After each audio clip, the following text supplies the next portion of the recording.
નમસ્કાર મિત્રો દેશ અને દુનિયાના સુપરફાસ્ટ સમાચારમાં તમારું સ્વાગત છે। ભારતીય હવામાન વિભાગની માહિતી અનુસાર આગામી 6 દિવસ દક્ષિણ ગુજરાતમાં ગાજવીજ સાથે હળવાથી મધ્યમ વરસાદની સંભાવના છે, જેમાં વડોદરા, ભરૂચ, છોટાઉદેપુર, સુરત, નવસારી, દમણ, વલસાડ, તાપી, ડાંગ, નર્મદા, દાદરાનગર હવેલીનો પણ સમાવેશ થાય છે।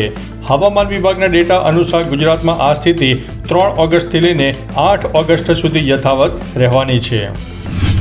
વડોદરામાં 78 લાખથી વધુની રદ થયેલી નોટો ઝડપાઈ છે। મિત્રો, 5 શખ્સોને પોલીસે દબોચી લીધા છે।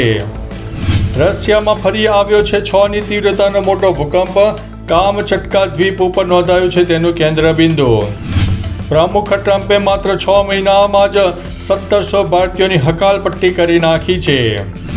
ખાલિસ્તાનીઓના વિરોધી શીખ બિઝનેસમેનનું અમેરિકામાં અચાનક મોત થયું છે, ઉઠ્યા છે અનેક સવાલો। સાધ્વી ઋતુંબરાએ ભાંગરો વાટ્યો, મહિલાઓ અંગે વિવાદિત ટિપ્પણી બાદ તરત જ માફી માંગી લીધી।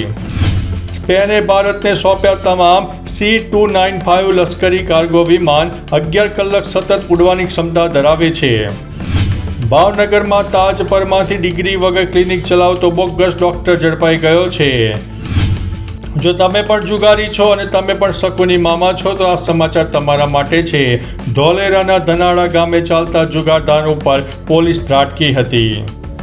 ગંભીરા બ્રિજ ઉપર લટકેલા ટેન્કરને બલૂન ટેકનોલોજીની મદદથી હવે ઉતારવામાં આવશે। બેચરીનો મહી કેનાલ પરનો પુલ રાહદારીઓ માટે ખુલ્લો મૂકી દેવામાં આવ્યો છે। ધાંગધ્રાની કલ્પના ચોકડી પાસેથી કારમાંથી 4.71 લાખનો દારૂ ઝડપાઈ ગયો છે। સુરેન્દ્રનગર દસાડા તાલુકાના દેગામ ગામે બજાણા પોલીસે કરેલી જુગાર રેડ બાદ ઘરમાં કરેલ તોડફોડના આક્ષેપ બાદ સુરેન્દ્રનગર પોલીસ વડાએ ધાંગધ્રા DYSPને તપાસ સોંપીને બોડી વોર્ન કેમેરાનું રેકોર્ડિંગ મંગાવ્યું છે। સરોડા રોડ ઉપર વીજ પોલ અને ફૂટપાથ પરથી કાચની ખુલ્લી ચેમ્બર અકસ્માત નોતરશે તેવા એંધાણ સામે આવી રહ્યા છે। તો ચાલો મિત્રો, ફરીથી દેશ અને દુનિયાના સુપરફાસ્ટ સમાચાર લઈને મળતા રહીશો। ત્યાં સુધી અમને રજા આપશો।